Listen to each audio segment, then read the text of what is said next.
Hi guys, in this video I will show you how to change your language on Twitch. What you need to do, first just go to Twitch and then click in your profile icon and then click in language.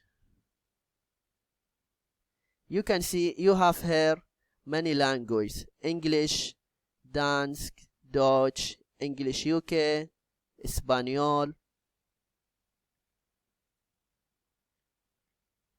Just select the language.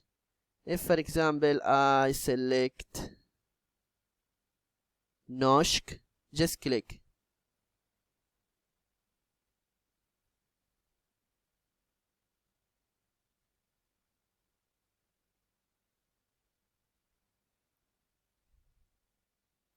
You can see now the language has changed here.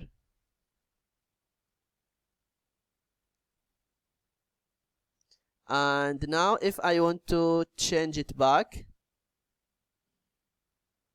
click the profile icon, here language, språk, and then click English.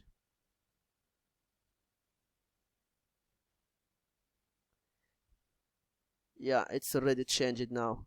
This is what you need to do if you want to change the language on Twitch. I hope this video is helpful, and don't forget to give a like and subscribe to the channel if you are not subscriber yet. Thank you and see you.